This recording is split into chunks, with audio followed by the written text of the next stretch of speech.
mas naging masaya ang second episode ng bagong noontime show na It's Your Lucky Day, ngayong Lunes, compared sa pilot nila noong Saturday. Halos kumpleto na ang host sa pangunguna ni Luis Lucky Manzano kasama ang Lucky Stars na sina Shaina Magdayaw, Robbie Domingo, Melay Cantiveros, Negi, Divine Taytay, Petit, at ang Francet, love team nina Francine Diaz at Seth Fedelin. Hindi pa rin lumalabas si Andrea Brillantes dahil may taping ito ng senior high, noong Lunes, habang lumabas na sa tape segment si Kyle Echari. Samantala, nagbiro na naman si Luis na 11 days to go na lang ay katapusan na nila, pero baka raw swertehin ang show nila.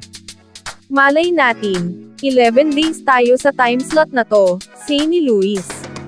Malay natin kung suswertehin, medyo mapaaga ng konti sa showtime, o bago, dagdag pa ni Luis. Bago magbalita, pagtatapos ni Luis. So pwede nga kaya sila umere bago mag-It's Showtime, or TV Patrol, or ng Balita Ko, ng GTV. Kung isasalang sila bago ang TV Patrol, ay may pangtapat agad ang kapamilya sa Wawawin, ni Willie Revillame na sasalang sa late afternoon time slot ng PTV4, IBC 13.